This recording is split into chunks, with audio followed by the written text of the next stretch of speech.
Bom, e é bom saber que você já está por aí curtindo Pá Vivi Sem Mimimi e você sabe da importância do seu like, não sabe? Sabe da importância também de participar conosco ali no chat, comentando, compartilhar. Você já sabe aquele, né? Aquela setinha, como diz o Pavi, meia bomba, naquela setinha ali, compartilhar, a gente chegar cada vez mais longe. Olha, eu acho que a gente vai para o grande assunto do dia, né? Que é o assunto dessa tarde de hoje.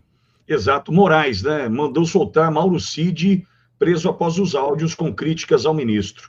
Nesta sexta-feira, o ministro do Supremo Tribunal Federal, Alexandre de Moraes, autorizou a soltura do tenente-coronel Mauro Cid, que foi preso pela segunda vez em março deste ano, após o vazamento de áudios em que o militar faz críticas à atuação da Polícia Federal e a Moraes. A ordem de soltura foi confirmada à Gazeta do Povo, afinal de contas, deu na Gazeta, pelo advogado César Bittencourt, responsável pela defesa do militar. Nos áudios, Mauro Cid relata a pressão da Polícia Federal por delação, critica o ministro do Supremo Alexandre de Moraes e diz que a Polícia Federal tem uma narrativa pronta nas investigações contra Bolsonaro. O militar estava em prisão domiciliar com monitoramento eletrônico desde setembro do ano passado, após ter aceitado o acordo que foi homologado por Moraes. Abre aspas, eles queriam só que eu confirmasse a narrativa dele. É isso que eles queriam e toda vez eles falavam, olha a sua colaboração, está muito boa. Ele até falou, vacina, por exemplo, você vai ser indicado, aliás, indiciado por 9 tentativas de falsificação de vacina, vai ser indiciado por associação criminosa e mais um termo lá. Ele disse assim, abre aspas, só essa brincadeira vai ser 30 anos para você. Fecha aspas, relatou o tenente-coronel em um dos áudios. Na ordem de prisão preventiva, Moraes alegou descumprimento de medidas cautelares, obstrução de justiça também. Cid foi preso a primeira vez em maio do ano passado, durante a Operação Venire, que apurou supostas fraudes em cartões de vacina. Notícia que deu na Gazeta. E como deu na Gazeta do Povo, Mauro Cid foi solto. Mauro Cid foi solto. Ele que esteve preso lá atrás. Lembra quando Mauro Cid foi preso? Mauro Cid foi preso quando estourou aquela questão do cartão de vacinação.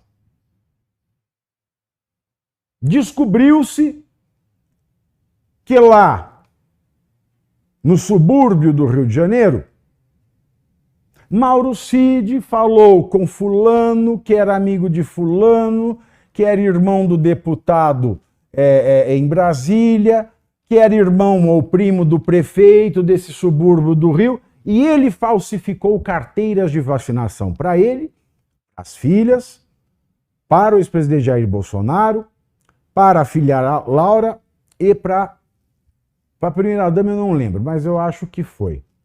Enfim, saiu esta notícia e ao que tudo indicava, pela quebra do sigilo telemático, o que é isso?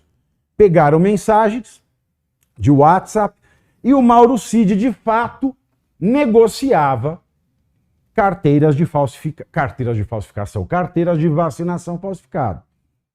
Nada, repito, absolutamente nada, ligava o ex-presidente Jair Bolsonaro a essa movimentação.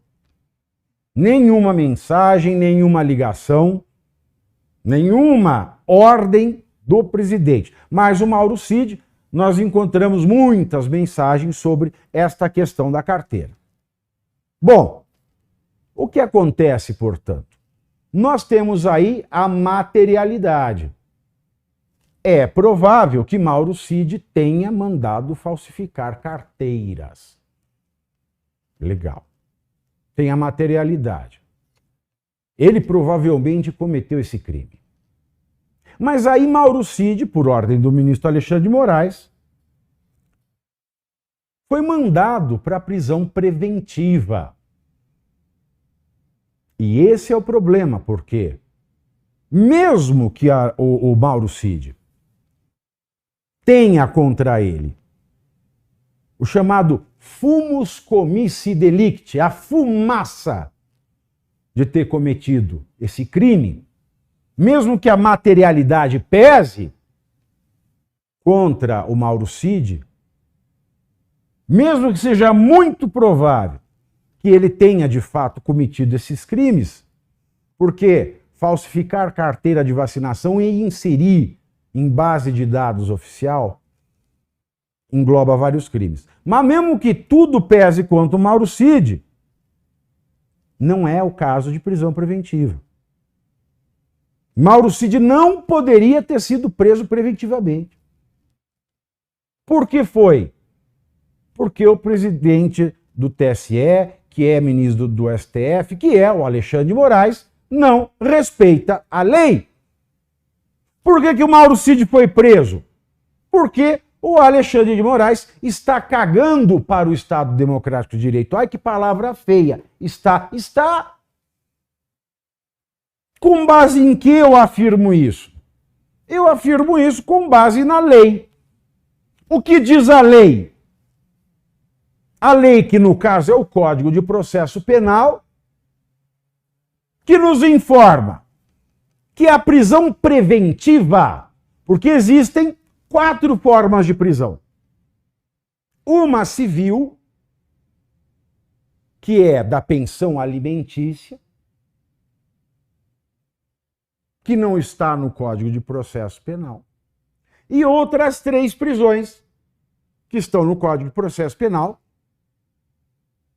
que são a prisão em flagrante, quando o sujeito é pego no ato do crime ou logo depois, a prisão preventiva e a prisão condenação, depois do trânsito em julgado da sentença penal condenatória.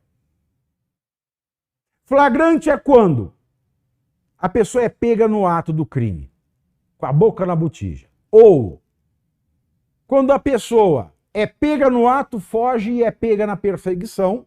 Ou quando a pessoa comete o crime e foge, chegam as autoridades, vão perguntando onde está, e logo, depois de algum tempo, ela é encontrada com os materiais do crime. São esses 3 tipos. A prisão condenação, que é aquela depois da sentença condenatória transitada em julgado, é aquela do final do processo. É a prisão pena. E esta do meio, a prisão preventiva, é uma modalidade de prisão cautelar. É uma prisão provisória que pode ser aplicada conforme as especificações do Código de Processo Penal. Sabe bula de remédio? Que fala quando você toma o remédio, qual a dose, quando você não pode tomar o remédio. Pois é, a prisão preventiva é igual um remédio. E o Código de Processo Penal é a bula desse remédio, que diz qual é a dose, quando pode ser aplicada, quando não pode ser aplicada e quando tem que parar de ser aplicada. Então essa bula, que é o Código de Processo Penal, ele diz que uma pessoa, para ser presa em flagrante, tem que pesar contra ela 2 coisas. Esse tal do fumus comissi delicti, a fumaça de ter cometido o crime, a materialidade que pesa contra ela. Ah, mas isso você falou que o Mauro Cid tem para viver. É isso o Mauro Cid tinha. E tem. Mas não é só isso. O Código de Processo Penal, ele ainda diz que é preciso existir junto desse primeiro requisito um outro. Não basta um, tem que ter esses 2 ao mesmo tempo. E o segundo deles é mais importante ainda, sabe por quê? Porque se tiver só o primeiro, você pode aplicar outras medidas que a mesma bula da prisão preventiva, que é o Código de Processo Penal, dá de alternativa. A prisão preventiva é em último caso. E neste último caso, tem que existir ao mesmo tempo esses dois requisitos. Esse que eu acabei de falar e o segundo, que é o periculum in libertatis, o perigo da liberdade daquele sobre o qual existe a fumaça de ter cometido o crime. Existe uma materialidade que diz que provavelmente ele cometeu o crime. Mas sem o perigo da liberdade, ele não pode ser preso preventivamente. E quando é que existe o perigo da liberdade, Pavinato? O perigo da liberdade existe nas seguintes situações. Quando, por exemplo, no caso de um serial killer,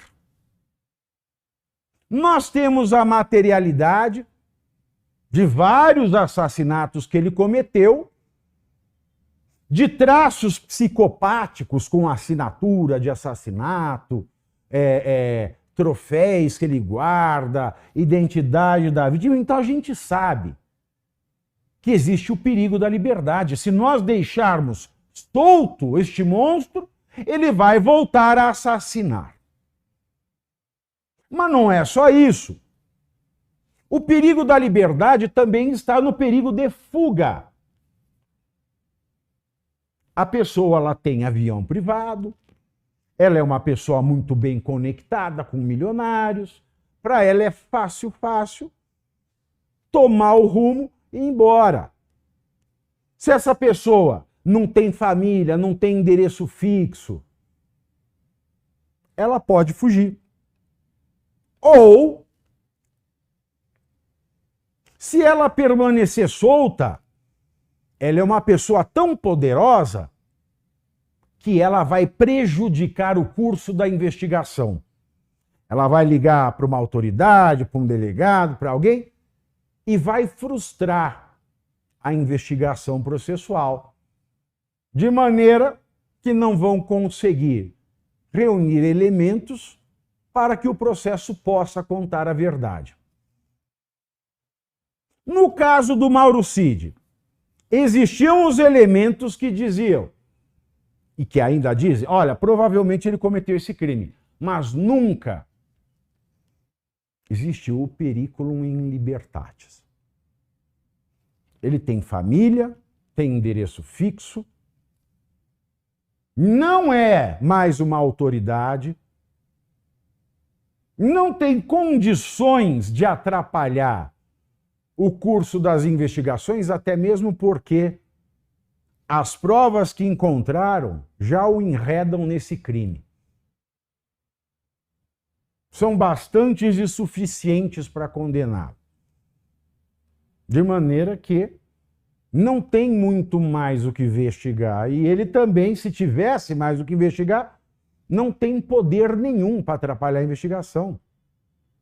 Mauro Cid não é nenhum milionário, e mesmo que fosse, mesmo que tivesse acesso de fuga a um jato, existe no Código de Processo Penal, a bula para prisão preventiva, uma cartelinha de alternativas que devem obrigatoriamente serem aplicadas antes de chegar à conclusão. Elas não são suficientes.